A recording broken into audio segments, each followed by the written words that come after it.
Technical classroom with आशीष क्याल, ये हमारा एक खास सेगमेंट है जिसमें हम बात करते हैं कि किस तरीके से टेक्निकल एनालिसिस को पढ़ करके, समझ करके, चार्ट्स को रीड करके और हम लोग ये समझ सकते हैं कि अब मार्केट किस तरफ जाने वाला है या स्टॉक्स किस तरफ जाने वाले हैं। और ये शेयर बाजार का एक इंडिकेशन बहुत अच्छा देता है टेक्निकल एनालिसिस। और टेक्निकल एनालिसिस पे हम डिपेंडेंट हमेशा ना रहें अलग अलग एक्सपर्ट्स के ऊपर, हम कैसे खुद भी एम्पावर्ड हो, ये हमारी एक कोशिश है। जब हम कहते हैं कि लर्निंग विद अर्निंग हमारा मोटो है फाउंडर इंडिया का, तो हम उसमें कोशिश करते हैं कि हमारे व्यूअर्स जान सकें, पढ़ सकें, खुद समझ सकें कि कैसे टेक्निकल एनालिसिस किया जाता है और कैसे ये एक्सपर्ट्स चार्ट को देख करके बता देते हैं कि अभी क्या करना चाहिए या किस तरफ से क्या दिशा दिख रही है। और इस खास सेगमेंट में हमारा साथ देते हैं आशीष क्याल जी। आशीष क्याल जी देश के जाने माने टेक्निकल एनालिस्ट हैं। उनकी अपनी एक कंपनी है वेव स्ट्रेटेजीज के नाम से, जो एडवाइजरी फर्म है, जहाँ पे वो बताते हैं लोगों को कि किस तरीके से निवेश करना चाहिए या किस तरीके से कॉल लेनी चाहिए। और साथ ही साथ उनका एक एजुकेशन विंग है, आशीष क्याल ट्रेडिंग गुरुकुल जिसको बोलते हैं, और जिसके माध्यम से बहुत सारे एजुकेशनल प्रोग्राम्स चलाते हैं, बहुत सारे वेबिनार्स करते हैं, जहाँ से आप लोग सीख सकते हैं कि किस तरीके से अलग अलग तरीके से टेक्निकल एनालिसिस किया जाता है। इस शो में हम बात कर रहे हैं बहुत बेसिक्स की, टेक्निकल्स की, और उसके बाद अगर डिटेल्ड में आप करना चाहते हैं तो उनके बहुत सारे कोर्सेज होते हैं आशीष क्याल जी के, जो कि आप कर सकते हैं और उसमें सीख सकते हैं उन चीज़ों को और डिटेल में। फिलहाल हम बात कर रहे हैं कैंडलस्टिक पैटर्न्स की। हमने पहले एपिसोड में बात करी थी, पिछले इसकी कड़ी में कैंडलस्टिक पैटर्न्स की शुरुआत करी थी। अभी हम उसकी भी उसको आगे बढ़ाएंगे और उसके साथ साथ जानेंगे बॉलिंगर पैटर्न्स क्या होते हैं या बॉलिंगर बैंड्स क्या होते हैं। इसमें हमारा साथ देंगे आशीष क्याल जी। आशीष क्याल जी, बहुत बहुत स्वागत है आपका इस शो में। शुक्रिया एलेक्स। जो आप प्रोग्राम जो आपने शुरू किया है बहुत ही अच्छा है, क्योंकि काफी सारे ट्रेडर्स मैंने देखे कि काफी न्यूज चैनल्स पे या यहाँ वहां से कहीं से टिप आके ट्रेड करते हैं और वो भूल जाते हैं कि टिप के साथ में उन्हें पता नहीं रहता है कि अगर कल को स्टॉक नीचे चला गया, उन्होंने खरीदा, उसके बाद अगर स्टॉक नीचे गया तो करना क्या है। तो अगर आप सीख कर कुछ ट्रेड करते हैं तो उसका सेटिस्फेक्शन एक अलग ही होता है, पैसा कमाने की गुंजाइश बढ़ जाती है, आपको पता रहता है कि रिस्क क्या है, आपको पता रहता है रिवॉर्ड क्या है, और आप उसी हिसाब से एक सूझबूझ के साथ में ट्रेड ले सकते हैं। तो ये बहुत ही अच्छा सीरीज आपने शुरू किया है और हम आशा करते हैं इस सीरीज के द्वारा हम जितने जहां तक लोग हैं उन तक ये बेसिक सिंपल टेक्निक्स के माध्यम से इंफॉर्मेशन पहुंचाए और वो सीखे और सीखने के साथ में अच्छे से ट्रेड करके खूब पैसा कमाए। जी आशीष जी, और आपका धन्यवाद कि आपने समय निकाला इस सीरीज के लिए और इस माध्यम से हम लोगों तक ये जानकारी पहुंचा सकें कि टेक्निकल एनालिसिस होता कैसे है। और उसी कड़ी में जब हम आज बात कर रहे हैं कैंडलस्टिक पैटर्न, जहाँ की हमने शुरुआत पिछले कड़ी में करी थी, उसके पैटर्न्स को आगे, कैंडलस्टिक्स होते क्या है वो हमने समझा था, उसके कुछ एक फॉर्मेशन समझे थे, लेकिन उसके आगे आप कुछ क्या जानकारी देना चाहते हैं कि कैसे उसको और आगे हम पढ़ सकते हैं? देखिए, कैंडलस्टिक पैटर्न्स हमने देखा, हमने थोड़े पैटर्न्स के बारे में जानकारी भी ली, जैसे कि हमने देखा कि हैमर पैटर्न क्या होता है, कि मॉर्निंग स्टार या इवनिंग स्टार या बुलिश एंगल्फिंग, थोड़े पैटर्न्स हमने समझने की कोशिश की। तो मैं आपको अभी चार्ट पे ले चलता हूं और हम यहाँ पर कैंडलस्टिक के जो फॉर्मेशन है, खाली उसी के अलावा ये भी देखने की कोशिश करते हैं कि ये फॉर्मेशन चार्ट पर हो कहां पर रहा है, कि ये फॉर्मेशन अगर रेजिस्टेंस के पास हो रहा है तो आपको क्या करना है, अगर ये फॉर्मेशन सपोर्ट के पास हो रहा है तो आपको क्या करना है। इससे बहुत ही इंपॉर्टेंट इंफॉर्मेशन मिलती है कि अगर कैंडलस्टिक पैटर्न फॉर्म हो रहा है लेकिन वो बुलिश पैटर्न फॉर्म हो रहा है। देखिए, काफी सारे ट्रेडर्स जो है वो कैंडलस्टिक को फॉलो करते हैं, लेकिन वो पूरे के पूरे मार्केट के कॉन्टेक्स्ट को भूल जाते हैं। वो क्या देखते हैं कि कैंडलस्टिक पे खाली डिपेंड नहीं रहना, आपको वो फॉर्मेशन बाजार में कहां पर हो रहा है वो भी देखना बहुत जरूरी है।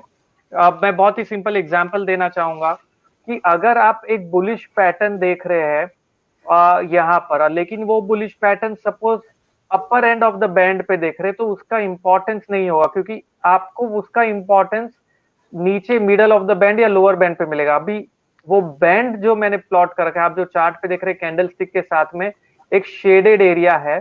इस शेडेड एरिया को हम बैंड बोलते हैं, इसे बॉलिंगर बैंड बोला जाता है। और यहाँ पर जो अपर एंड ऑफ द बैंड है वो ऊपर की लाइन है, lower end of the band वो नीचे की लाइन है, और जो बीच वाली जो लाइन है वो एक मूविंग एवरेज है। तो बॉलिंगर बैंड होता क्या है, यहाँ पर एक मूविंग एवरेज जो है वो प्लॉट किया गया है। मूविंग एवरेज बहुत ही सिंपल टेक्निकल टूल है जो प्लॉट किया जाता है चार्ट्स पे ओवरऑल ट्रेंड समझने के लिए। और ये एक 20 दिन का मूविंग एवरेज प्लॉट किया गया है। इस 20 दिन के मूविंग एवरेज के 2 स्टैंडर्ड डिविएशन ऊपर अपर एंड ऑफ द बैंड बनता है। इसी मूविंग एवरेज के 2 स्टैंडर्ड डिविएशन नीचे lower end of the band बनता है। तो इसे हम पूरे के पूरे सेटअप को बॉलिंगर बैंड्स कहते हैं। ये एक जॉन बॉलिंगर है, उन्होंने फाइंड आउट किया था, उन्होंने इस स्टडी को डॉक्यूमेंट किया है और उसी को हम यूज करने की कोशिश करेंगे आज। तो इधर बॉलिंगर बैंड्स बहुत ही पावरफुल टेक्निक है और अगर आप कैंडल स्टिक के साथ इसे अप्लाई करते हैं तो इसकी जो पावर है वो और बढ़ जाती है। एक फोरकास्टिंग एबिलिटी भी मिलती है, सपोर्ट का है बाजार में वो पता चलता है, रेजिस्टेंस का है वो भी पता चलता है, बाजार में वोलेटिलिटी कितनी है वो भी पता चलती है। हमें इस सिंपल टेक्निक से समझने की कोशिश करते हैं। अभी हम आशीष जी, अगर इसको मैं सरल भाषा में और एक बार सिंप्लीफाई करना चाहूँ तो हम ये कह सकते हैं कि एक बीच में एक लाइन है जो कि डेली मूविंग एवरेज है या कोई भी एक ड्यूरेशन का आपने डाला हुआ है और उसके ऊपर नीचे जो एनगल्फिंग जो एनवेलपिंग एरिया है वो ये बताता है कि इसकी टॉप रेंज क्या है, हाई रेंज क्या है और इसकी लो रेंज क्या है। और इस पूरे एरिया का जो बैंड बना इसको हम कहते हैं बॉलिंगर बैंड। बिल्कुल बिल्कुल सही। और ये मूविंग एवरेज है, उसके ऊपर का एक एरिया, नीचे का एक एरिया और ये पूरे के पूरे कॉम्बिनेशन को हम बॉलिंगर बैंड्स कहते हैं। जी अच्छा, इसमें अभी आप एक चीज कह रहे थे कुछ उसको 2 स्टैंडर्ड और 3 स्टैंडर्ड, वो क्या होता है इनटू 2 जिसको? देखिए, जो स्टैंडर्ड डिविएशन एक अगर भाषा में देखा जाए तो स्टैटिस्टिकल टर्म है। स्टैंडर्ड डिविएशन का मतलब होता है नॉर्मली कि कितना प्राइजेस स्टैटिस्टिकली मूविंग एवरेज से डिविएट हुआ है ऊपर की ओर। तो हम करते क्या है, ये एक मूविंग एवरेज को प्लॉट के एक मिडल लाइन को प्लॉट किया गया है, उसके 2 स्टैंडर्ड डिविएशन ऊपर एक लाइन बनाई है, उसके 2 स्टैंडर्ड डिविएशन नीचे एक लाइन बनाई है। तो स्टैंडर्ड डिविएशन एक अगर आप सोचना चाहे तो एक सिंपल है कि कितना ऊपर या नीचे डेटा जा सकता है वो स्पेसिफिक लाइन के। अगर आप ऑब्जर्व भी करें, नॉर्मली हमने देखा है कि नियरली 90% या 95% ऑफ द डेटा इसी बैंड के बीच में रहता है। अगर आप देखेंगे पूरे चार्ट के ऊपर बहुत रेयर है जो आपने यहाँ पर देखा था जहां पर ग्रीन कैंडल्स बनी थी बैंड के ऊपर। अदरवाइज पूरे के पूरे चार्ट पे आप देखेंगे तो मैक्सिमम अमाउंट ऑफ डेटा इसी बैंड के सीमित में रहता है। तो स्टैंडर्ड डिविएशन का मतलब क्या है कि अगर आप नॉर्मल डिस्ट्रीब्यूशन समझते हैं या आप स्टैटिस्टिकल स्टूडेंट है तो आप ये समझ पाएंगे कि इससे हमें पता चलता है कि 90 या 95% ऑफ द टाइम डेटा इसके बीच में ही मूव करेगा। तो अगर फ्रॉम एप्लीकेशन पर्सपेक्टिव से आप देखेंगे तो आपको ये समझने की जरूरत नहीं है कि स्टैंडर्ड डिविएशन के बारे में या सीखना जरूरी नहीं है, लेकिन पता होना जरूरी है कि ये 2 स्टैंडर्ड डिविएशन ऊपर और नीचे का बैंड बनाया हुआ है जो बाय डिफॉल्ट सेटिंग से यूज किया गया है। जी, तो आशीष जी, ये बॉलिंगर बैंड हमें बताता क्या, इससे फायदा क्या है? इसमें आपने बता दिया कि ये इसकी अपर रेंज है, ये इसकी लोअर रेंज है और ये जो बैंड बना ये एक तरीके की रेंज बता दिया। इसका मैं जब मार्केट में काम करता हूं तो मैं इस्तेमाल कहाँ करूं और इससे क्या फायदा होने वाला है? बिल्कुल, तो देखिए अभी हम चल के समझने की कोशिश करते हैं, एक वीकली चार्ट लेने की कोशिश करते हैं और वीकली चार्ट पे समझने की कोशिश करते हैं कि ओवरऑल बैंड कैसे फंक्शन करता है और किस तरीके से दिखता है। जब भी अगर बुलिश ट्रेंड है, इसमें से काफी सारे इंपॉर्टेंट इंडिकेशंस हमें मिलते हैं। अगर बुलिश ट्रेंड बाजार में है तो बुलिश ट्रेंड में ideally prices upper end of the band और middle of the moving average के बीच में चलते हैं। तो अगर आप जो देख रहे हैं ये जो रेड कलर की लाइन है वो मूविंग एवरेज है और अपर एंड ऑफ द बैंड, तो इसके बीच में प्राइजेस मूव होते हैं, ये एक बुलिश ट्रेंड के वक्त। और नॉर्मली अगर आप देखेंगे साइडवेज ट्रेंड के वक्त prices upper end of the band और lower end of the band के बीच में मूव होते हैं।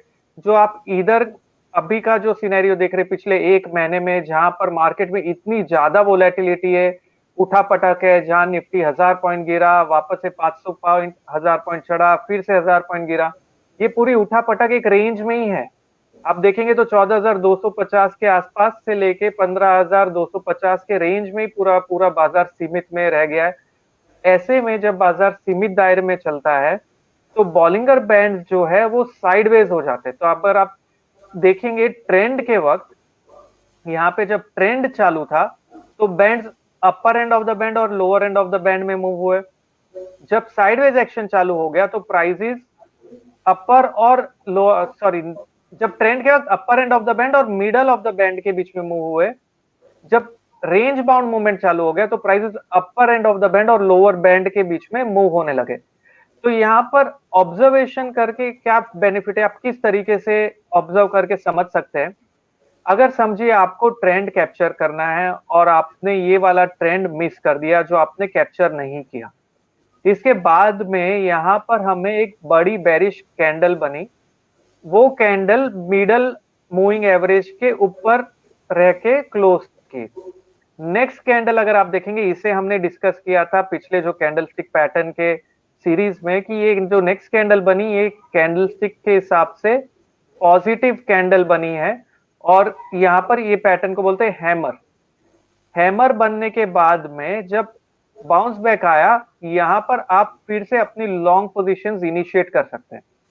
अगर आप खाली कैंडलस्टिक देख रहे होते तो आपको इतना कन्विक्शन स्ट्रांगली नहीं मिलता कि लेना चाहिए ट्रेड की नहीं लेना चाहिए। लेकिन आप अगर बॉलिंगर बैंड्स के साथ में देख रहे हैं, आपको पता है कि ओवरऑल ऊपर का ट्रेंड है और मिडल लाइन पे सपोर्ट मिलता है, तो यहाँ पर आपका कन्विक्शन बहुत स्ट्रांग रहेगा कि यहाँ पर मैं लॉन्ग पोजीशंस क्रिएट कर सकता हूँ। स्टॉप लॉस में इस कैंडल हैमर के कैंडल का लो लगा सकता हूँ और मेरा जो टारगेट है वो बैंड के पास का टारगेट निकल कर आ सकता है। तो जहां पर कैंडल स्टिक्स ने मुझे टारगेट्स नहीं दिए थे, यहाँ बॉलिंगर बैंड्स में कुछ हद तक हम टारगेट्स के बारे में बात कर सकते हैं। उसके साथ में हम कुछ हद तक सपोर्ट के बारे में भी बात कर सकते हैं। तो कैंडल स्टिक को अगर मैं बॉलिंगर बैंड से कंबाइन कर रहा हूं तो मुझे सपोर्ट भी मिल रहा है, मुझे टारगेट भी मिल रहा है और मेरा कन्विक्शन भी बढ़ रहा है कि यहां से बाउंस बैक हुआ है तो मेरा कन्विक्शन भी स्ट्रांग हो रहा है।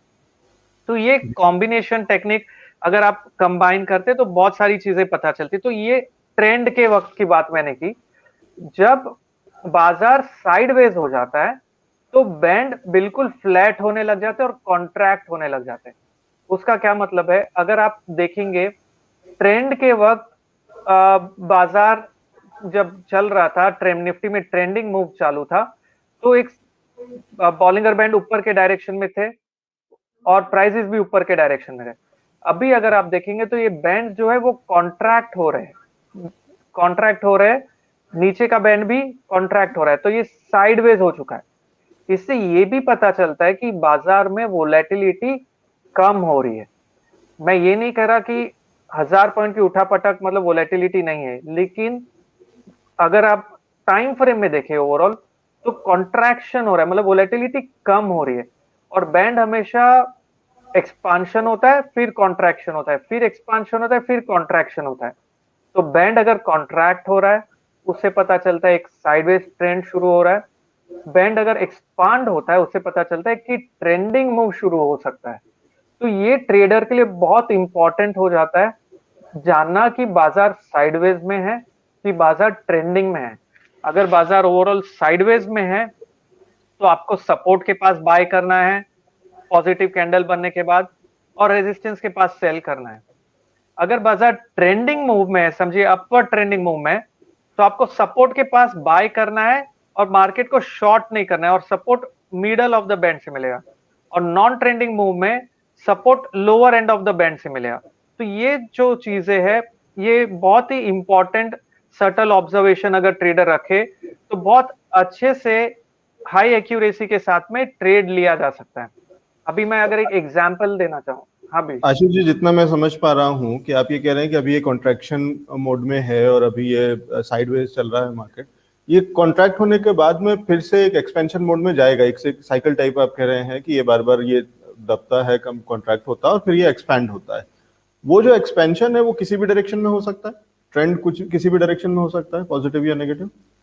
बिल्कुल बिल्कुल, ये बहुत ही इंपॉर्टेंट क्वेश्चन है। देखिए हमने देखा पहले तो एक्सपांशन हुआ, अभी कॉन्ट्रैक्शन हुआ, मतलब वापस एक्सपांशन होगा। अब एक्सपांशन होगा कौन से डायरेक्शन में, वो कैसे पता करें? वो हम पहले से पता नहीं कर सकते, उसके लिए हमें कैंडल स्टिक के लिए फॉर्मेशन की वेट करनी होगी। अगर हम देखेंगे कि ये जो लो मैंने नीचे की एक लाइन बना रखी है, ये एक लो है, ये एक सपोर्ट लेवल है। अगर निफ्टी या 14,240, 14,200 के नीचे बंद करता है, यहाँ पर डेली कैंडल क्लोज होती है, इसका मतलब होगा कि यहाँ पर पॉसिबिलिटी है नीचे का ट्रेंड शुरू होने की गुंजाइश हो जाती है। एक और चीज आपको सोचने वाली ये है कि हमेशा थोड़ा सा आपको लीवे देना पड़ेगा कि आपने अगर यहाँ पर भी देखा तो नीचे क्लोज हुआ और नेक्स्ट डे ने ऊपर बैंड के ऊपर निकल गया, ठीक है। यहाँ पर अगर आप देखेंगे तो क्लोज ही नीचे नहीं किया, वापस यहाँ पर देखेंगे तो नीचे क्लोज हुआ, नेक्स्ट डे बैंड के ऊपर आ गया। सेम चीज वापस ही हुई है 12 अप्रैल को नीचे क्लोज किया और 13 अप्रैल को फिर बैंड के ऊपर आ गया। इसका मतलब क्या है कि अगर आपको नीचे का ट्रेंड शुरू करना है तो आपको बॉलिंगर बैंड के नीचे क्लोज करना है और नेक्स्ट डे कंटिन्यूएशन रहना चाहिए। ये लोग नहीं समझ पाते। यहाँ पर मैक्सिमम जो ट्रेडर बैंड्स यूज करते हैं वो बहुत ही इंपॉर्टेंट ऑब्जर्वेशन है ये, बैंड के नीचे क्लोज हो गया, नेक्स्ट कैंडल को लो निकालना है। तो अभी हमें कैसे समझेगा कि नीचे का ट्रेंड शुरू हो रहा है?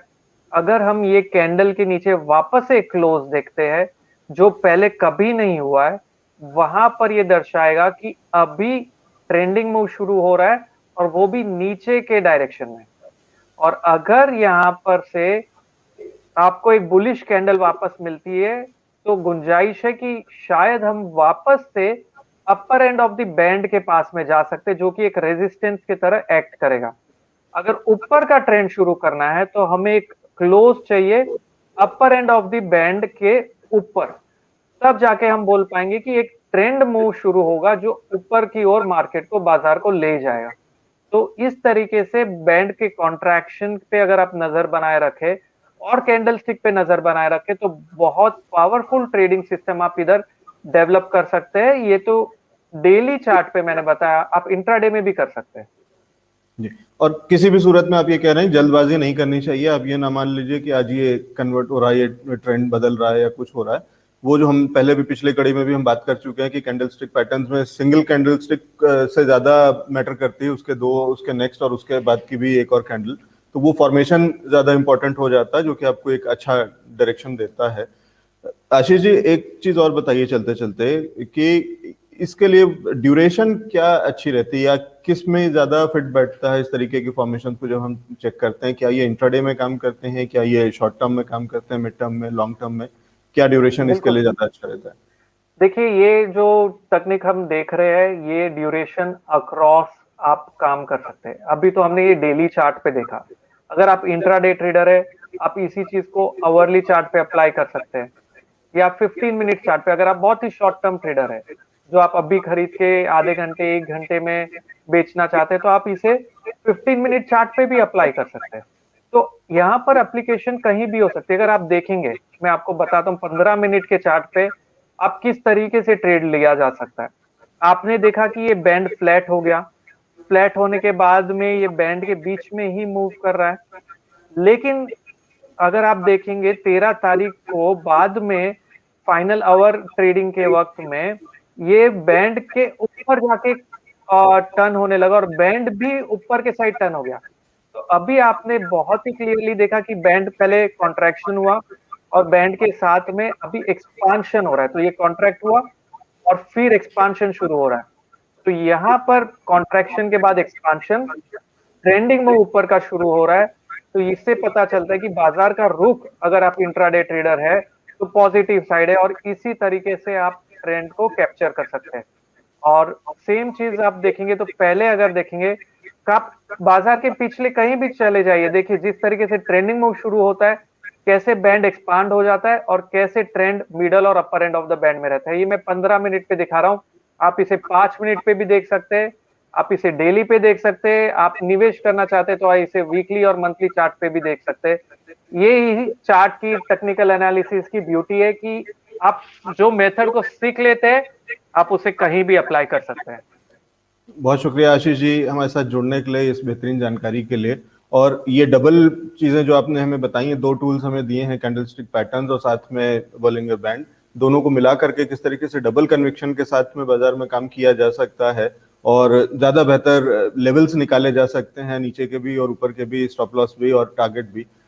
ये सब जानकारी देने के लिए बहुत बहुत शुक्रिया, बहुत धन्यवाद आपका कि आप हमारे साथ में जुड़ते हैं और हमारे दर्शकों के लिए ये खास जानकारी, ये स्पेशल सारी पढ़ाई आप हमारे साथ में शेयर कर रहे हैं, अपना ज्ञान शेयर कर रहे हैं।